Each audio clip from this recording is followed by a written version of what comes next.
Hi hello ಎಲ್ಲರಿಗೂ ನಮಸ್ಕಾರ. Welcome to my YouTube channel ಕನ್ನಡತಿಯ ಕಥಾಸುಧ. ನಾನು ನಿಮ್ಮ ರೂಪ ಕನ್ನಡತೆ. ದಯಮಾಡಿ ಸಬ್ಸ್ಕ್ರೈಬ್ ಮಾಡಿ, ಲೈಕ್ ಮಾಡಿ, ಕಮೆಂಟ್ ಮಾಡಿ, ಇತರರಿಗೂ ಶೇರ್ ಮಾಡಿ. ಪ್ರೇಮ ಸಂಗಮ ಭಾಗ 8. ತನ್ನ ಮಡದಿಯ ಸಾವಿನ ದಿನ ಮಗನಿಗೂ ತಿಳಿಸದೆ ಎಲ್ಲಿಗೋ ಹೊರಟು ಹೋಗಿದ್ದ ವಿಷ್ಣು. ಆದರೆ ಅದನ್ನೇ ಬಳಸಿಕೊಂಡು ಆರ್ಯನನ್ನ ಪೂಜೆಗೆ ಕರೆದೊಯ್ಯಲು ಬಂದಿದ್ರು ಅವನ ಅತ್ತೆ ಮಾವ. ಅಜ್ಜಿ, ನನಗೆ ಈ ಬತ್ತೆ ಬೇಡ, ನಾನು ಪಪ್ಪ ನಿನ್ನೆ ಹೊಸ ಬಟ್ಟೆ ತಂದಿದ್ದೀವಿ ಎಂದು ಟವಲ್ ಸುತ್ತಿಕೊಂಡು ಬಂದ ಆರ್ಯ ತನ್ನಪ್ಪ ಇಟ್ಟಿದ್ದ ಬಟ್ಟೆಗಳ ತೆಗೆಯಲು ಸಾಹಸ ಮಾಡುತ್ತಿದ್ದ.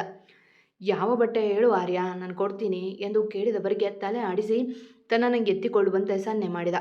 ತಕ್ಷಣ ಅವರು ಎತ್ತಿಕೊಂಡಾಗ ನಿನ್ನೆ ಕೊಡಿಸಿದ್ದ ಫಾರ್ಮಲ್ ಡ್ರೆಸ್ ಎತ್ತಿಕೊಂಡವ, ಇವಾಗ ನಾನು ಲೆದಿ ಆಗಿ ಬರ್ತೀನಿ, ನನಗೆ ಬ್ಲೆಡ್ ಟೋಸ್ಟ್ ಮಾಡಿ ತಿಂದಿಬೇಡ ಎಂದು ಆರ್ಡರ್ ಮಾಡಿದ್ದ ತನ್ನಜ್ಜಿಗೆ.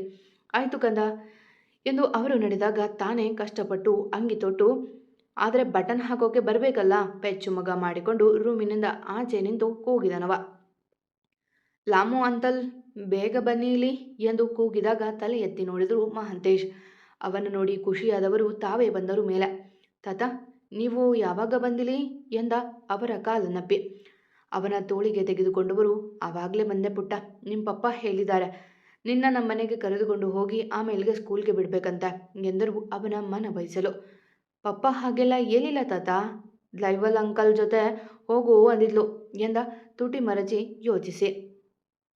ನಮ್ಮ ಮನೇಲಿ ಫಂಕ್ಷನ್ ಇದೆ ಕಣೋ, ನಿಂಗೆ ಲಡ್ಡು ಅಂದರೆ ಇಷ್ಟ ಅಲ್ವಾ, ಅದಕ್ಕೆ ಲಡ್ಡು ಮಾಡಿದ್ದೀವಿ, ತಿನ್ಕೊಂಡು ಹೋಗೋಣ, ಈಗ ಡ್ರೆಸ್ ಹಾಕ್ಲಾ ಎಂದಾಗ ತಲೆ ಆಡಿಸಿದವ. ಈ ಬಟನ್ ಬರ್ತಾನೆ ಇಲ್ಲ ತಾತ, ಅದಕ್ಕೆ ಲಾಮು ಅಂತಲ್ ಕರೆದೆ, ನೀವೇ ಹಾಕಿ ಎಂದವನ ಬಟ್ಟೆಯ ಬಟನ್ ಹಾಕಿ ತಲೆ ಬಾಚಿ ಅವನ ಬ್ಯಾಗ್ ಎತ್ತಿಕೊಂಡ್ರು. ತಾತ, ಪಪ್ಪ ಜೊತೆ ಕೇಳ್ತೀನಿರಿ, ಪಪ್ಪ ನನಗೆ ಹೇಳೇ ಇಲ್ಲ ಎಂದು ನುಡಿದ ಆರ್ಯ ತಿಂಡಿ ತಿನ್ನುವಾಗ.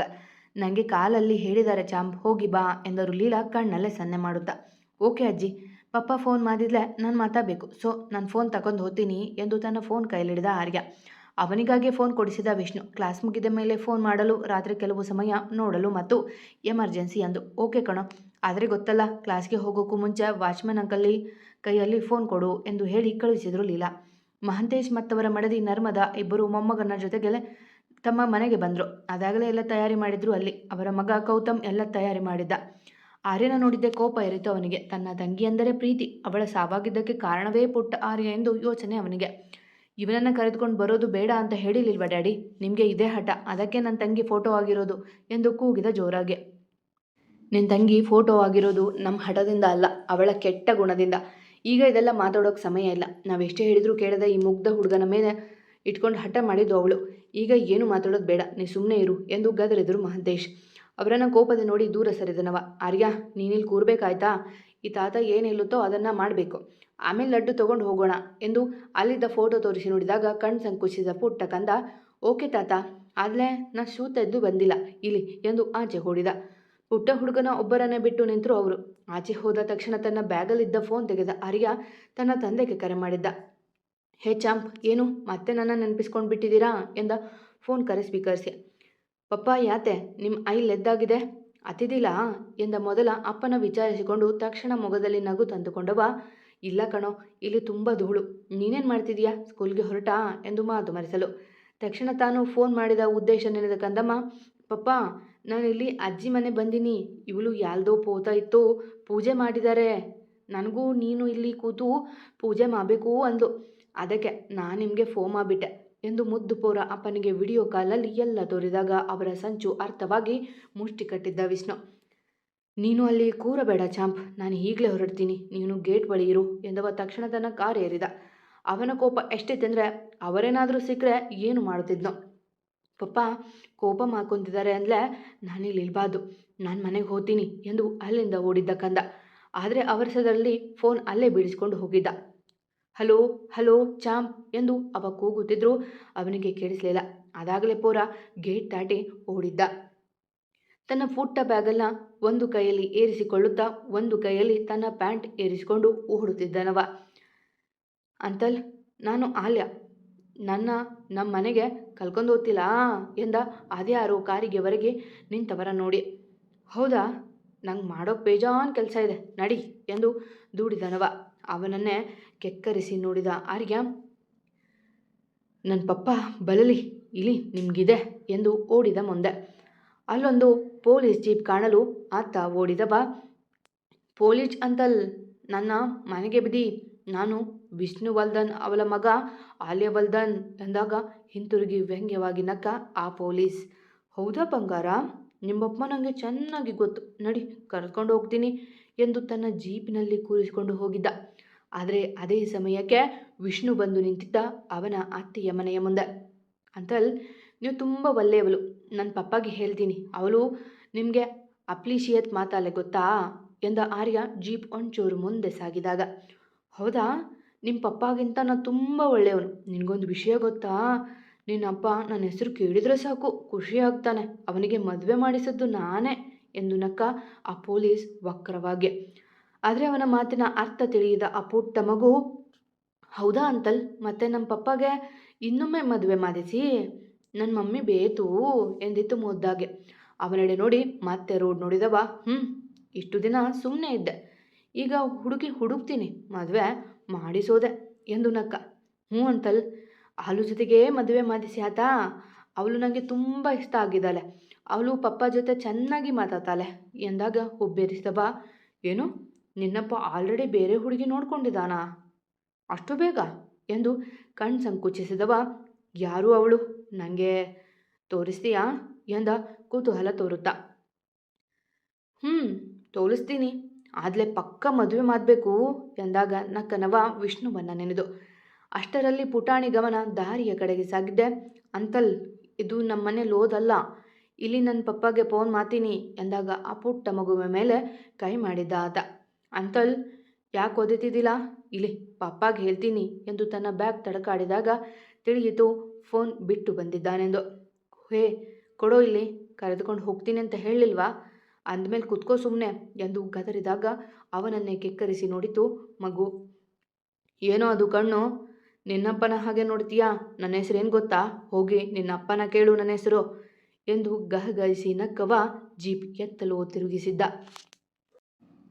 ವಿಷ್ಣು ಎಷ್ಟೇ ಬೇಗವಾಗಿ ಬಂದರೂ ಆ ಮನೆಯ ತಲುಪುವಷ್ಟರಲ್ಲಿ 15 ನಿಮಿಷ ಕಳೆದು ಹೋಗಿತ್ತು. ಅವ ಯಾರ ಕೈಗೂ ಸಿಗಬಾರದೆಂದು ಎಲ್ಲಿಗೂ ಹೋಗಿದ್ದನಲ್ಲ, ತಕ್ಷಣ ಮರಳಿ ಬಂದಿದ್ದ. ಆರ್ಯ, ಆರ್ಯ, ಚಾಂಪ್ ಎಂದು ಕೂಗುತ್ತಾ ಬಂದ ಕೋಪದಿಂದಲೇ. ಆದರೆ ಗೇಟ್ ಬಳಿ ಅವನ ಕಾಣದೇ ಇದ್ದಾಗ ಭಯವಾಗಿತ್ತು ಅವನಿಗೆ. ಮಗನ ನೋಡದೆ. ಚಾಂಪ್, ಎಲ್ಲಿದ್ದೀರಾ, ನಾನು ಬಂದಿದ್ದೀನಿ ಎಂದು ಕೂಗಿದಾಗ ಓಡಿ ಬಂದಿದ್ರು ಮನೆಯವರೆಲ್ಲ. ಆ ಮನೆಗೆ ಕಾಲಿಡದೆ ನಿಂತಿದ್ದ ಕೂಗುತ್ತಲೇ, ವಿಷ್ಣು, ವಿಷ್ಣು ನೀನಿಲ್ಲಿ ಎಂದವರಿಗೆ ಉತ್ತರ ನೀಡದೆ ಫೋನ್ ಮಾಡಿದ ತನ್ನ ಮಗನಿಗೆ. ಆದರೆ ಆ ಫೋನ್ ಅಲ್ಲೇ ಬಡಿದುಕೊಂಡಾಗ ಓಡಿ ಹೋಗಿ ಅದನ್ನು ಎತ್ತಿಕೊಂಡವ ಮರಳಿ ಅವರ ಬಳಿ ಬಂದು, ನನ್ನ ಮಗ ಎಲ್ಲಿ, ನನಗವನು ಬೇಕಷ್ಟೆ ಎಂದು ಅರಿಚಿದ ವಿಷ್ಣು ತನ್ನ ಮಗನ ಫೋನ್ ಬಿದ್ದಿರುವುದು ನೋಡಿ ಅದೆಷ್ಟೂ ಆತಂಕವಾಗಿತ್ತೋ ಅವನಿಗೆ. ಅದು ವಿಷ್ಣು, ಅದು ಅವನು ಎಂದು ತಡವರಿಸಿದ ಮಹಾಂತೇಶ್ ಅವರ ಮುಂದೆ ಕೈ ಹಿಡಿದವ. ನೋಡಿ, ನನ್ನ ಮಗ ನನಗೆ ಸಿಗದೆ ಹೋದರೆ, ಅಥವಾ ಅವನ ದೇಹದ ಮೇಲೆ ಒಂದೇ ಒಂದು ಗಾಯ ಆಗಿದ್ರೆ, ಅಥವಾ ಅವನ ಕಣ್ಣಲ್ಲಿ ನೀರು ಬಂದಿದ್ರೆ ಅದರ ಪರಿಣಾಮ ತುಂಬ ಕೆಟ್ಟದಾಗಿರುತ್ತೆ ಎಂದು ಓಡಿದ್ದ ಮಗನ ಅರಸಿ. ಅಯ್ಯೋ, ಈ ಹುಡುಗ ಎಲ್ಲಿ ಹೋಯ್ತೋ ಎಂದು ಮಹಾಂತೇಶ್ ಅವರು ಓಡಿದ್ರು. ಚಾಂಪ್, ಎಲ್ಲಿದ್ದೀರ ಚಾಂಪ್, ನಾನು ನಿಮ್ಮನ್ನು ಹುಡುಕ್ತಿದ್ದೀವಿ, ಪ್ಲೀಸ್ ಏನಾದರೂ ಕ್ಲೂ ಕೊಡಿ ಎಂದು ಕಣ್ ತುಂಬಿಕೊಂಡು ಕಾರು ಓಡಿಸುತ್ತಿದ್ದ ವಿಷ್ಣು. ಮಗನೇ ಜೀವನ ಅವನ ಪಾಲಿಗೆ, ಅವ ಸಿಗದೆ ಹೋದರೆ ಅಥವಾ ಅವನಿಗೇನಾದರೂ ಆದರೆ ಅವ ಸಹಿಸನು. ಚಾಂಪ್ ಪ್ಲೀಸ್ ಎಲ್ಲಾದರೂ ಕಾಣಿಸಿ ಎಂದು ಕಾರ್ ಓಡಿಸುವವನ ಮೊನ ನೊಂದು ಹೋಗಿತ್ತು. ಏ ಅಂಕಲ್, ನನ್ನ ಪಪ್ಪ ಬಂದಲೇ ನಿಮಗೆ ದಿಸುಮ್ ಮಾತಲೆ, ಅವಳು ವೆಲಿ ಸ್ಲಾಂಗ್, ನಮ್ಮನೆ ಬಿಡಿ ಎಂದು ತುಟಿ ಉಬ್ಬಿಸಿ. ಅವನ ಮಾತಿನಿಂದಲೇ ಅವನ ಧೈರ್ಯ ಮೆಚ್ಚಿದ ಅವ. ಬೇರೆ ಮಕ್ಕಳಾಗಿದ್ದರೆ ಇಷ್ಟೊತ್ತಿಗೆ ಅತ್ತು ಕರೆದು ಗೋಳಾಡುತ್ತಿದ್ರಲ್ಲ. ಓಹ್, ನನಗೂ ಡಿಸುಮ್ ಬರುತ್ತೆ ಕಣೋ, ಅಷ್ಟಿಲ್ಲದೆ ನಾನು ಪೊಲೀಸ್ ಆಗಿಲ್ಲ ಎಂದವ ಪಕ್ಕದಲ್ಲಿ ನೋಡಲು ತಕ್ಷಣ ಜೀಪ್ಗೆ ಬ್ರೇಕ್ ಹಾಕಿದ್ದ. ಈ ಯಾರು ಎಂದು ಅರಿಸಿದವ ತಾನಿರುವ ಸ್ಥಿತಿ ಮರೆತು. ಅದೇ ಕ್ಷಣಕ್ಕೆ ಪ್ರಜ್ಜುಗೆ ಟ್ರೀಟ್ಮೆಂಟ್ ಕೊಡಿಸಲು ಆಸ್ಪತ್ರೆಗೆ ಬಂದಿದ್ದ ಆರು ಅವನ ನೋಡಲು, ಹೇ ಶ್ರೀ, ನೀವಾ ಎಂದು ಅವನ ಬಳಿ ಬಂದಳು ಖುಷಿಯಿಂದ. ಅವನ ಇನ್ನೊಂದು ಮೊಗದ ಅರಿವಿರಲಿಲ್ಲ ಅವಳಿಗೆ. ನೀನೇನು ಆಸ್ಪತ್ರೆ ಎದುರು ಎಂದ ಅನುಮಾನದೆ. ಅವಳು ತನಗೆ ತಿಳಿಸದೆ ಎಲ್ಲೂ ಹೋಗಬಾರದೆಂಬ ಭಾವನೆ ಅದು. ಪ್ರಜ್ಜುಗೆ ನಿನ್ನ ಆಕ್ಸಿಡೆಂಟ್ ಆಗಿದೆ ಶ್ರೀ, ಪಾಪ ಇವತ್ತು ಹುಡುಗಿ ನೋಡೋಕೆ ಹೋಗೋದಿತ್ತು, ಅದಕ್ಕೆ ಮತ್ತೊಮ್ಮೆ ಟ್ರೀಟ್ಮೆಂಟ್ ಕೊಡಿಸೋಣ ಅಂತ ಪಪ್ಪ ನಾನು ಬಂದಿದ್ದು ಎಂದಳು ಅವನ ನೋಡಿ. ಅಷ್ಟರಲ್ಲಿ ಆರತಿಯ ನೋಡಿದ ಆರ್ಯ, ಹೇ ಆಲೂ ಬೋಂದ ನೀನಾ ಎಂದು ಹಿಂದೆ ಕುಳಿತಿದ್ದ ಆರ್ಯ ಖುಷಿಯಿಂದ ಅರಿಚಿದಾಗಲೇ ಇಬ್ಬರು ವಾಸ್ತವಕ್ಕೆ ಬಂದಿದ್ದು. ಸಿಕ್ಕಿ ಬಿದ್ದಿದ್ದ ದೊಡ್ಡ ಕಳ್ಳ. ಹೇ ಚಾಂಪ್, ನೀನೇನೋ ಈ ಜೀಪಲ್ಲಿ ಎಂದು ಖುಷಿಯಿಂದ ಕೇಳಿ ಅವನ ಬಳಿ ಬಂದು ಅವನ ತೋಳಿಗೆತ್ತಿಕೊಂಡಳು ಆರು. ಅವರನ್ನೇ ಬದಲಿಸಿ ನೋಡಿದ ಶ್ರೀ. ಆರು, ಇವನಿಗೆ ಗೊತ್ತಾ ಎಂದ ಕಣ್ಣು ಸಂಕುಚಿಸಿ. ಅವನ ನೋಟದಲ್ಲಿ ತುಂಬ ಪ್ರಶ್ನೆಗಳಿದ್ವು. ಇವನು ಮುದ್ದು ಚಾಂಪ್, ನನಗೆ ಇಷ್ಟ ಆದ ಪುಟಾಣಿ ಎಂದು ಅವನ ಕೆನ್ನೆ ಹಿಂಡಿದ್ರೆ, ನನ್ನ ಪಪ್ಪನ ಮದುವೆ ಮಾಡ್ಕೊಳ್ಳೋ ಹಾಲು ಇವಳೆ, ನನ್ನ ಮಮ್ಮಿ ಪ್ಲಾನ್ ಎಂದು ತಟ್ಟನೆ ನುಡಿದಿದ್ದ ಆರ್ಯ. ಅವನ ಮಾತಿಗೆ ಇವನ ಮೊಗ ಕೆಂಪೇರಿತು ಕೋಪದಿಂದ. ವಾಟ್ ನಾನ್ಸೆನ್ಸ್ ಆರು ಇದು ಎಂದು ಕೋಪದಿ ಕೇಳಿದವನ ಮೊಗ ನೋಡಿ ನಕ್ಕಳು ಆರತಿ. ಇವನಿಗೆ ಅಮ್ಮ ಇಲ್ಲ ಶ್ರೀ, ಅದಕ್ಕೆ ನನಗೆ ಹಾಗಂತಾನೆ. ನೀವು ವರಿ ಮಾಡಬೇಡಿ, ನಾನು ಇವನಿಗೆ ಮನೆಗೆ ಬಿಡ್ತೀನಿ. ಹೌದು, ಇದೇನು ನಿಮ್ಮ ಜೀಪಲ್ಲಿ ಇವನು ಎಂದು ನಗತ್ತಲೆ ನುಡಿದ್ಲು ಅವಳು. ಯಾವುದಕ್ಕೂ ಕೋಪ ಮಾಡಿಕೊಂಡು ಅಭ್ಯಾಸ ಇಲ್ಲ ಆಕೆಗೆ.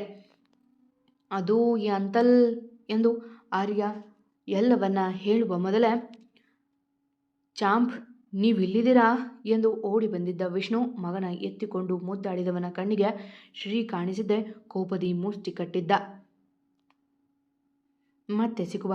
ಕತೆ ಇಷ್ಟ ಆಗಿದ್ರೆ ಕಮೆಂಟ್ ಹಾಕಿ, ಜಾಸ್ತಿ ಇಷ್ಟ ಆದರೆ ಸಬ್ಸ್ಕ್ರೈಬ್ ಆಗಿ. ಎಂದಿನಂತೆ ನಿಮ್ಮ ಪ್ರೀತಿ ಕಮೆಂಟ್ ಪ್ರೋತ್ಸಾಹದ ನಿರೀಕ್ಷೆಯಲ್ಲೇ ನಾನು ನಿಮ್ಮ ರೂಪಕನ್ನಡತೆ. ಎಂದಿನಂತೆ ಕಥೆಯನ್ನು ಕೇಳಿ ಪ್ರೋತ್ಸಾಹ ಕೊಡ್ತಿರೋ ಪ್ರತಿಯೊಬ್ಬರಿಗೂ ನನ್ನ ತುಂಬು ಹೃದಯದ ಧನ್ಯವಾದಗಳು.